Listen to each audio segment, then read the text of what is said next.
India kuno adalah ladang subur bagi perkembangan budaya, politik, dan agama yang kaya dan beragam. Untuk memahami perjalanan panjang peradaban India, kita harus mengawali dengan periode Weda dan masa keemasan Mahajanapada. Periode Weda, yang berlangsung sekitar 1700 sebelum Masehi 500 sebelum Masehi, merupakan fondasi bagi peradaban India. Dalam periode ini, teks-teks Weda mulai dikumpulkan dan diperluas, menyajikan sistem filsafat, agama, dan praktik ritual yang menjadi inti budaya India. Periode Weda berlangsung bersamaan dengan periode Harappa akhir, menandai awal dari apa yang kemudian disebut peradaban Weda.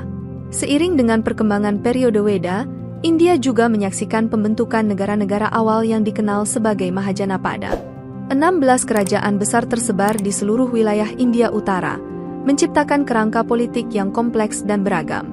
Kerajaan-kerajaan seperti Kuru, Magadha, dan Kosala menjadi pusat kekuasaan politik dan budaya pada masanya. Struktur sosial dalam Mahajanapada sangat bervariasi, dengan beberapa negara mungkin mengadopsi sistem republik oligarki sementara yang lain tetap menjadi monarki. Kehidupan sehari-hari di Mahajanapada dipengaruhi oleh sistem kasta yang muncul, di mana masyarakat India dikelompokkan berdasarkan kasta dan pekerjaan mereka. Mahapadmananda dari Magadha akhirnya menaklukkan sebagian besar Mahajanapada, membawa wilayah India Utara di bawah kekuasaannya. Namun, kemudian Chandragupta Maurya muncul sebagai penguasa yang kuat, menumbangkan kekuasaan Nanda dan membentuk Kemaharajaan Maurya. Era Chandragupta Maurya dan penerusnya, Ashoka yang Agung, menjadi periode kemegahan politik dan budaya dalam sejarah India kuno. Bab 2. Kemungkinan Kekazaran Maurya. Periode ini menyaksikan peristiwa penting dalam sejarah India dengan munculnya Chandragupta Maurya sebagai figur dominan.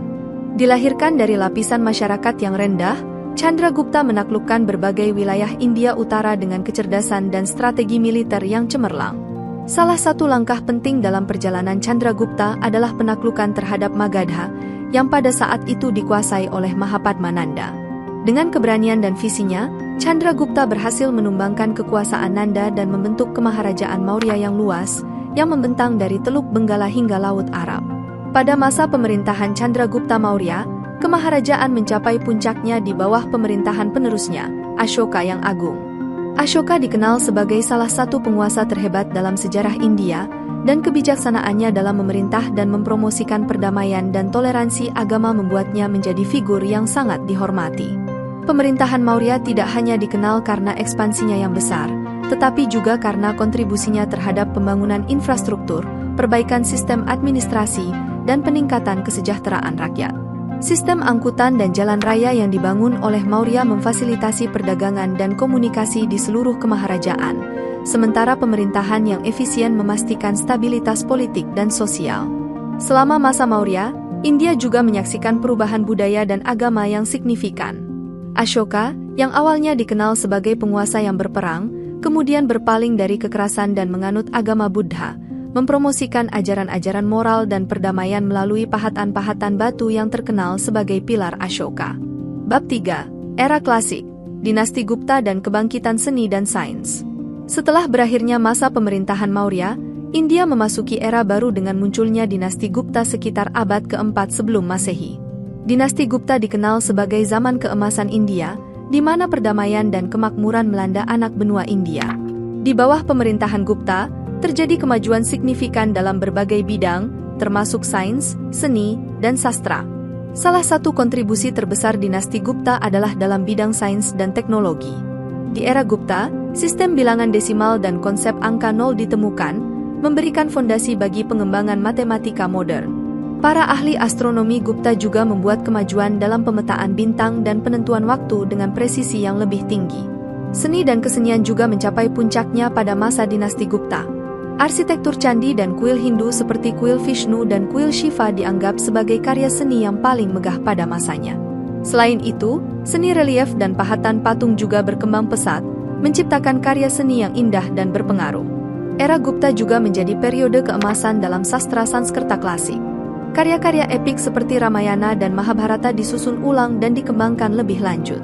Selain itu, karya-karya besar dalam bidang sastra seperti karya Kalidasa, seperti Sakuntala dan Meghaduta, menunjukkan keahlian tingkat tinggi dalam puisi dan drama.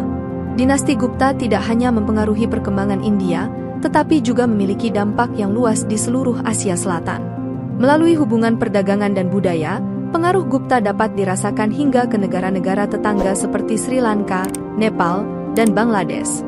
Budaya India, termasuk agama Hindu dan Buddhisme, tersebar luas di kawasan ini selama periode ini. Bab 4. Perkembangan kerajaan di India Selatan. India Selatan, selama periode yang berbeda-beda, dikuasai oleh sejumlah dinasti yang berpengaruh. Dinasti-dinasti seperti Pandya, Chola, Chera, Kadamba, Gangga Barat, Pallawa, dan Chalukya mendominasi bagian selatan anak benua India pada periode yang berbeda-beda. Salah satu ciri khas India Selatan adalah dominasi kerajaan maritim yang membentang hingga Asia Tenggara. Kerajaan-kerajaan seperti Chola dan Chera memperluas pengaruh mereka melalui perdagangan laut dan penjelajahan, menjadikan mereka pusat perdagangan penting di kawasan tersebut. Meskipun India Selatan dikenal karena kerajaan-kerajaan maritimnya yang maju, wilayah ini juga menjadi arena persaingan sengit antara berbagai dinasti dan kesultanan. Persaingan untuk dominasi regional seringkali mengarah pada konflik bersenjata dan pertempuran di antara berbagai kekuatan. Selain menjadi pusat perdagangan, kerajaan-kerajaan maritim di India Selatan juga memainkan peran penting dalam penyebaran budaya India ke Asia Tenggara.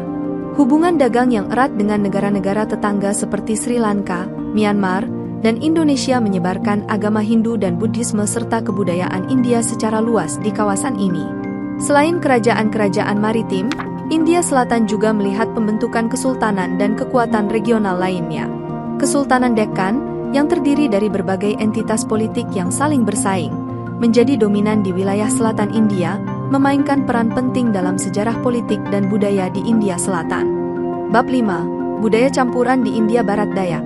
India Barat Daya merupakan wilayah yang kaya akan pencampuran budaya, terutama karena interaksi dengan berbagai kekuatan asing seperti Yunani, Parthia, dan Sasaniah dari Persia.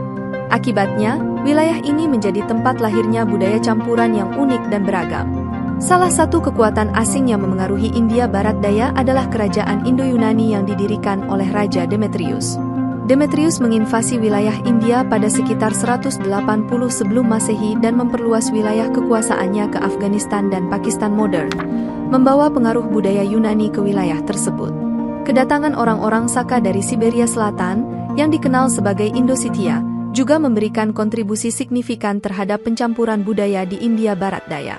Mereka membawa tradisi, bahasa, dan kebiasaan mereka sendiri yang menciptakan keragaman budaya yang lebih besar di wilayah tersebut. Kerajaan Indo-Parthia, yang juga dikenal sebagai dinasti Pahlawa, menguasai sebagian besar Afghanistan dan Pakistan Utara setelah mengalahkan raja-raja lokal. Mereka membawa budaya Persia yang kaya ke wilayah tersebut, menciptakan hubungan budaya yang erat antara India dan Persia. Kekaisaran Sasaniah dari Persia memperluas wilayahnya hingga Balochistan di Pakistan, membawa pengaruh budaya Persia yang kuat ke India Barat Daya. Pencampuran budaya Indo-Sasania menghasilkan kebudayaan yang unik, yang mencerminkan elemen-elemen dari kedua budaya tersebut. Warisan budaya campuran di India Barat Daya tercermin dalam seni, arsitektur, bahasa, dan agama. Contohnya adalah seni relief yang menggabungkan elemen Yunani dan India, arsitektur kuil dengan gaya Persia, dan penggunaan bahasa Prakrit dan Sanskerta yang dipengaruhi oleh bahasa-bahasa asing. Bab 6. Legenda dan epik India, Mahabharata dan Ramayana. Itihasa, yang mencakup kisah-kisah epik seperti Mahabharata dan Ramayana, memiliki peran penting dalam kesusastraan Hindu. Kedua epik ini tidak hanya menyajikan kisah-kisah kepahlawanan dan petualangan, tetapi juga membawa pesan moral, filsafat, dan nilai-nilai agama yang mendalam. Mahabharata, yang disusun oleh R.C. Visa, adalah salah satu kisah epik terbesar dalam sejarah manusia. Kisah ini mengisahkan konflik antara keluarga Pandawa dan Kurawa, serta perjuangan mereka untuk memperebutkan tahta kerajaan Hastinapura. Mahabharata tidak hanya menghadirkan kisah kepahlawanan dan konflik politik, tetapi juga memuat ajaran-ajaran etika, moralitas, dan filsafat. Ramayana, yang disusun oleh R.C. Walmiki, adalah kisah tentang Rama, inkarnasi Dewa Wisnu, dan perjuangannya melawan kejahatan yang diwakili oleh Ravana, Raja Lanka. Kisah ini tidak hanya menggambarkan petualangan epik Rama, Sita, dan saudara laki-lakinya, Laksmana, tetapi juga memuat ajaran-ajaran tentang pengabdian, kesetiaan, dan kebajikan. Mahabharata dan Ramayana tidak hanya menjadi karya sastra yang terkenal di India, tetapi juga memiliki pengaruh yang mendalam dalam kehidupan dan kebudayaan masyarakat India. Kisah-kisah dari kedua epik ini diadaptasi ke dalam berbagai bentuk seni, seperti seni pertunjukan wayang, tarian, dan lukisan, yang menjadi bagian integral dari tradisi budaya India. Kisah-kisah Mahabharata dan Ramayana tidak hanya populer di India, tetapi juga tersebar luas di wilayah Asia Tenggara, terutama di Indonesia. Di sini, kisah-kisah epik tersebut diadopsi dan diadaptasi ke dalam budaya lokal, seperti dalam pertunjukan wayang dan sastra Jawa kuno, yang memberikan kontribusi penting bagi perkembangan budaya Indonesia.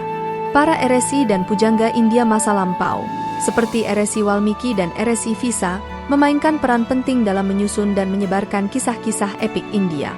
Dengan keahlian mereka dalam sastra dan pengetahuan spiritual, mereka mengabadikan kisah-kisah ini dalam teks-teks yang menjadi bagian tak terpisahkan dari warisan budaya India. Bab 7. Dinasti-dinasti Selatan India dan perkembangan agama. India Selatan dikenal dengan sejumlah dinasti yang menguasai wilayah tersebut dalam periode yang berbeda-beda. Dinasti-dinasti seperti Pandya, Chola, dan Chera menjadi kekuatan dominan di bagian selatan anak benua India. Mereka memainkan peran penting dalam perkembangan politik, budaya, dan agama di wilayah tersebut. Selain dinasti-dinasti Hindu, India Selatan juga menyaksikan perkembangan Kesultanan Islam, terutama Kesultanan Deccan. Pada masa ini, agama Islam mulai tersebar di wilayah India Selatan melalui perdagangan dan penyebaran budaya, membawa pengaruh baru ke dalam masyarakat India. Meskipun agama-agama seperti Islam mulai memasuki India Selatan, agama Hindu tetap menjadi agama dominan di wilayah tersebut. Dinasti-dinasti Hindu seperti Chola dan Pandya memberikan dukungan kuat bagi agama Hindu dan membangun banyak kuil Hindu yang megah dan berpengaruh di wilayah tersebut. Selain agama Hindu, agama-agama lain seperti Buddha dan Jain juga tersebar luas di India Selatan. Kuil-kuil Buddha dan Jain yang indah dan bersejarah dapat ditemukan di berbagai wilayah India Selatan, mencerminkan toleransi agama dan keberagaman budaya yang ada di wilayah tersebut. Warisan budaya agama di India Selatan mencakup berbagai kuil dan situs suci yang menjadi pusat spiritualitas dan ziarah bagi umat Hindu, Buddha, dan Jain. Contoh kuil seperti kuil Brihadeswarar di Tanjavur dan kuil Meenakshi di Madurai menjadi ikonik dalam lanskap keagamaan India Selatan. Budaya agama India Selatan memiliki pengaruh yang luas di Asia Tenggara, terutama melalui penyebaran agama Hindu dan Buddha. Kuil-kuil Hindu dan Buddha yang dibangun di wilayah ini menjadi pusat spiritualitas dan pembelajaran, dan menciptakan hubungan budaya yang erat antara India Selatan dan Asia Tenggara. Melalui perjalanan yang panjang dan beragam dalam sejarah India kuno, kita telah menyaksikan keajaiban peradaban yang tumbuh dan berkembang di anak benua India. Dari periode Weda hingga masa kemunculan dinasti-dinasti besar, India telah menjadi pusat kebudayaan, keagamaan, dan peradaban yang menginspirasi dan memukau dunia. Dari kisah epik Mahabharata dan Ramayana yang mendalam hingga cemerlangnya dinasti Gupta dan dinasti Maurya, India telah memberikan kontribusi luar biasa bagi perkembangan ilmu pengetahuan, seni, dan filsafat. Warisan budaya India tidak hanya terlihat dalam arsitektur megah kuil dan relief, tetapi juga dalam nilai-nilai spiritual yang ditanamkan dalam kehidupan sehari-hari. Sebagai penutup, kita dapat mengambil inspirasi dari kekayaan warisan budaya India kuno ini dan menjadikannya sebagai sumber pembelajaran dan pengembangan di masa depan. Dengan memahami akar-akar sejarah yang dalam ini, kita dapat lebih memahami identitas dan jati diri India modern, serta menghargai warisan budaya yang ditinggalkan oleh nenek moyang kita.